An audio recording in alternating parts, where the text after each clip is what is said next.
주님께서 여러분과 함께 또한 사제의 영과 함께 마르코가 전한 거룩한 복음입니다. 주님 영광 받으소서.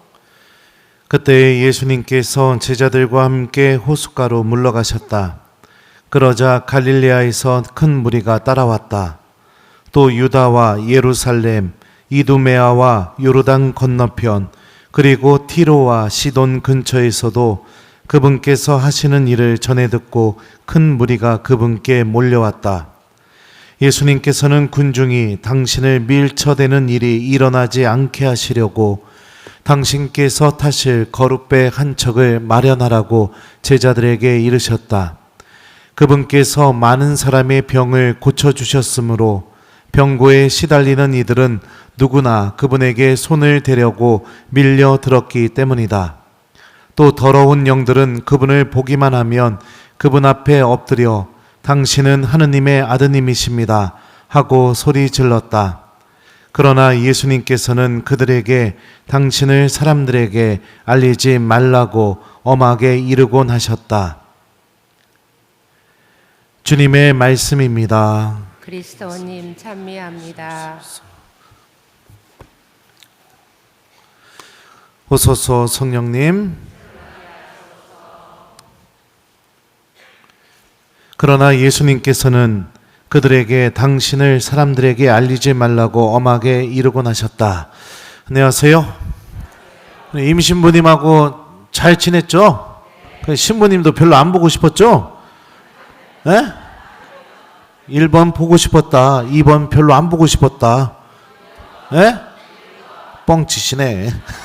진짜예요? 네. 오랜만에 본당에서 강놀하려니까 막 심장이 막 터질 것 같습니다. 예, 하여튼 그래요. 저도 여러분들 많이 보고 싶었습니다. 그리고 본당 빨리 가서 교우들하고 미사야지 이런 마음으로 이렇게 돌아왔어요. 많은 분들이 제 서품 성구가 내 안에 머물러라 라고 알고 있습니다. 근데 제 서품 성구는 내 안에 머물러라가 아니라 요한복음 21장 19절 나를 따라라 입니다. 그럼 내 안에 머물러라는 뭐냐? 제가 처음으로 본당 신부가 돼서 처음으로 사목지표로 삼은 말씀이 내 안에 머물러랍니다. 그래서 유튜브 채널명도 내 안에 머물러라 라고 이렇게 붙이게 되었죠. 나를 따라라. 왜 그 말씀을 정했는가? 너무 흔하죠. 나를 따라라. 특별하지도 않고. 근데 공간복음서를 보면 예수님이 베드로를 처음 만났을 때 나를 따라오너라. 내가 너희를 사람 낚는 어부가 되게 하겠다 하시면서 베드로를 처음으로 초대했던 말씀입니다. 근데 제가 서품성구로 삼은 요한복음의 나를 따라라 라는 말씀은 베드로가 예수님을 따라가서 세종례 때 절대로 자기 발 못 닦는다고 그랬다가 한 소리 먹고 나서 목욕시켜달라고 그러기도 했고 예수님 버리고 도망가기도 했었고 그리고 나서 예수님 부활도 체험했는데 다른 제자들하고 물고기 잡으러 갔다가 거기서 예수님 만나죠. 그리고 예수님께 사랑한다고 3번을 고백하자 예수님께서 베드로에게 마지막으로 하셨던 말씀이 나를 따라라 라는 말씀이에요. 도저히 주님을 따를 수 없는 상황인데 누가 보더라도 주님을 배반하고 버리고 떠났고 그 죄가 너무나 커서 주님께 사랑한다고 고백은 했지만 도저히 염치 없어서 따를 수 없는 상황인데 그때 예수님이 베드로에게 나를 따라라 라고 이렇게 말씀하셨죠. 저는 그런 신부가 되고 싶었습니다. 넘어지고 또 염치 없고 그리고 제 자신도 주님 앞에 고개를 못 들 정도의 순간이 다가올 수 있겠죠. 왜냐? 사제이지만 저도 사람이기 때문에 여러분들과 똑같은 사제이지만 여러분들과 똑같은 사람이기 때문에 죄도 저지르고 속으로 단죄도 하고 욕심도 부리고 탐욕도 있고 굉장히 겉으로는 거룩한 척하면서 속으로는 아주 주님께서 보시기에 정말로 싫어하는 것들만 가득 차 있는 그런 순간이 찾아올 수도 있겠죠. 근데 그래도 예수님이 나를 붙잡고 계시다. 그 사실을 믿고 회개하고 다시 주님께 용서 청하고 그러면서 예수님을 끝까지 따라가고 싶은 사제가 되고 싶어서 그 서품 성구를 정했습니다. 오늘 원래 제의 색깔은 녹색이에요. 근데 저는 서품 제의 펴달라고 했어요. 왜냐하면 이거 제가 제 입으로 이야기하면 참 부끄럽지만 오늘 17년 전 오늘 저는 이 제의를 입고 사제가 됐습니다. 그 유튜브에 있는 영상 보신 분들은 아시겠지만 이 제의 입을 때 눈물을 얼마나 흘리면서 입었나 몰라요. 주님께 감사해서 그리고 나 같은 사람을 주님께서 뽑아주셔서 사제로 삼아주셔서 너무 감사해서 눈물을 펑펑 흘리면서 이 제의를 입고 사제로 딱 17년 채웠습니다. 이제 내일부터는 18년 차 사제입니다. 발음이 좀 그러네요. 18년 차 사제. 그러니까 내일부터 저를 보시면 신부님, 아니 18년 차 신부님 안녕하십니까? 이렇게 하시면 돼요. 근데 사제로 살아오면서 하나님의 충만한 은총을 언제 느꼈을까? 좀 생각해 보니까 너무나 역설적이게도 그런 순간들은 어려움이 찾아오거나 상처받거나 아프거나 힘든 일이 있을 때였습니다. 그 순간에 주님께서 저에게 은총을 더 많이 주신다는 것을 뒤돌아보니 깨닫게 되었어요. 더 기도할 수 있게 만들었고 더 하느님 곁에 머물게 만들었고 더 주님께 절실하게 매달리게 만들었고 그러면서 내가 걷고 있는 이 길이 내 능력으로 걸어가는 길이 아니라 하나님의 도움과 주님의 은총으로 걸어가는 길이라는 것을 많이 배워나갔습니다. 원래는 제가 어제 돌아오는 게 아니라 그저께 돌아왔어야 됐어요. 근데 우리 그 순례 갔던 아이들 중에 한 명이 좀 아픈 일이 벌어져가지고 응급실에 이렇게 다녀오게 되는 바람에 하루 늦게 귀국을 했습니다. 근데 그 고민을 했죠. 어떻게 하는 게 정말 맞는 것일까?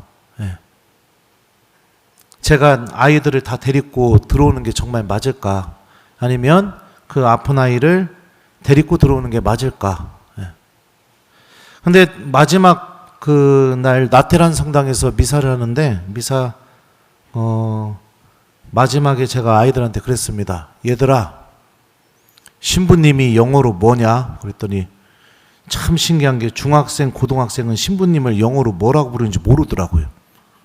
우리 중학교 올라가는 우리 영특이가 딱 그러는 거예요. 이름도 영특하니까. father요 딱 그러더라고요. 그 father가 뭐냐? 그랬더니 아버지요. 그래서 신부님은 너희들이랑 못 가. 신부님은 그 아픈 애 데리고 들어가야 돼. 그러니까 청소년 문과장님이 너희들 데리고 들어갈 거야.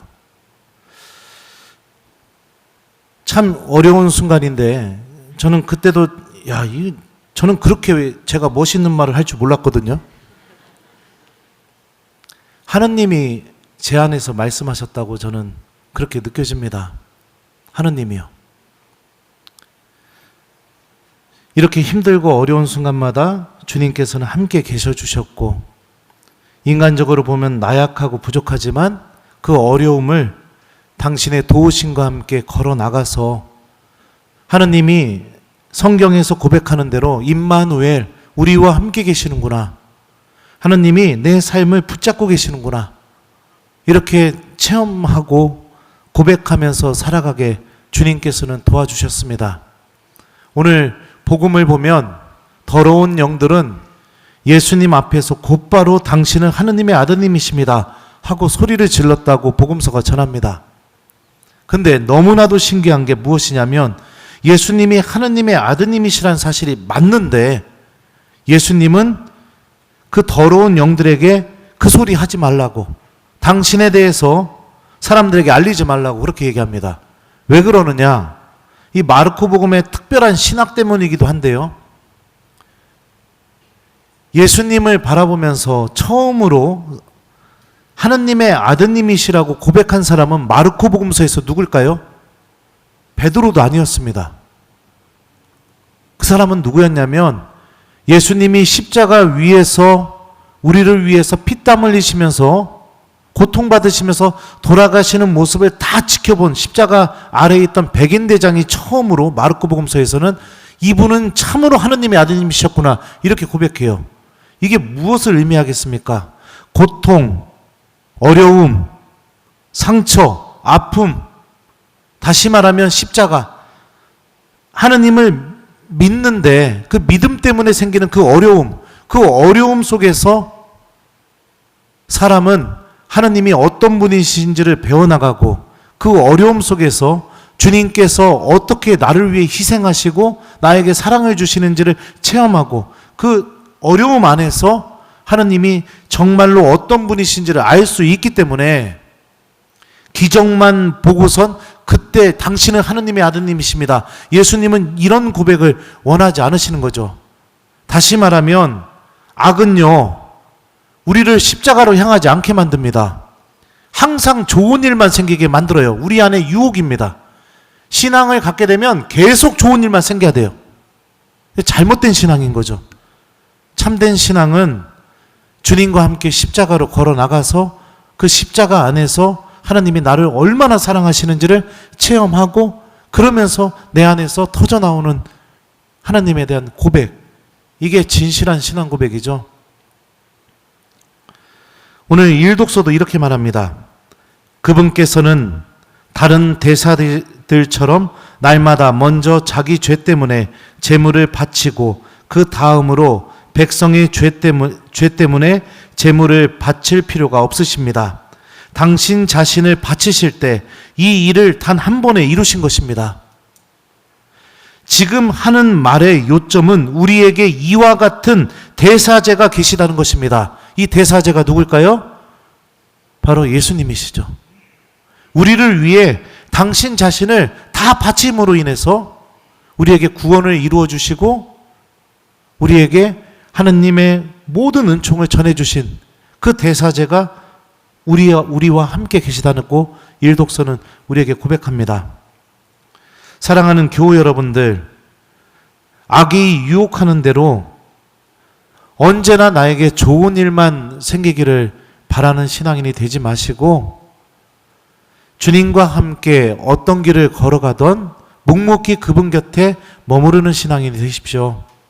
절망적이고 힘들고 어려울 때 예수님은 절대로 내 손을 놓지 않는다는 것을 기억하고 내 죄가 너무나 커서 주님을 따를 수 없다고 느껴진다 하더라도 그럼에도 불구하고 예수님은 내가 당신을 따르기를 바란다는 것을 기억하면서 예수님이 계신 그 십자가로 주님의 모든 사랑이 나오는 그 십자가로 걸어가는 것을 두려워하지 않았으면 좋겠습니다.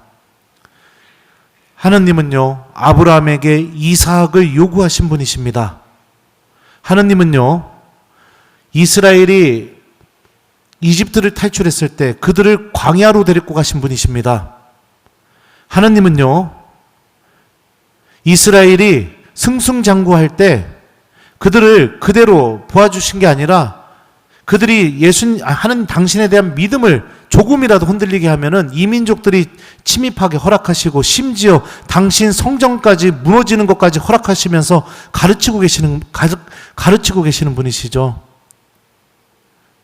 눈에 보이는 것이 중요한 게 아니라 내 마음이 주님을 붙드는 법을 주님께서는 원하고 계십니다. 더러운 영들처럼 기적이 있는 곳에서만 당신은 하느님의 아드님이십니다. 좋은 일이 있을 때만 당신은 하느님의 아드님이십니다. 행복한 일이 있을 때만 당신은 하느님의 아드님이십니다.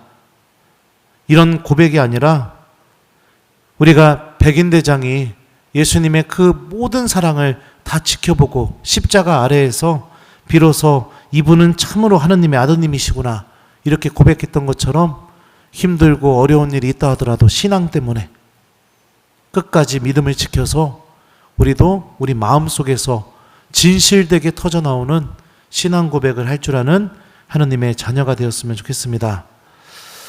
예, 그리고 끝으로 부족하지만 여러분들의 본당 신부를 위해서도 기도해 주셨으면 좋겠어요. 제가 하느님을 잃어버리지 않고 항상 주님 곁에 머물면서 여러분들에게 주님의 말씀을 전하는 사제가 될 수 있도록 성모님의 도우심과 함께 저도 다시 한번 하느님께서 기뻐하시는 사제로 살아갈 수 있는 은총을 청하면서 이 미사를 봉헌하고 싶습니다. 오늘 숙제는 여러분들 예수님이 나를 끝까지 붙잡고 계시다.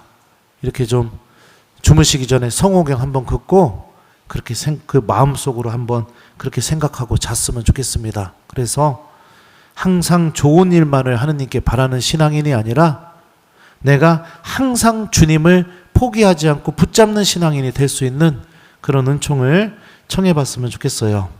그러나 예수님께서는 그들에게 당신을 사람들에게 알리지 말라고 엄하게 이르곤 하셨다. 아멘.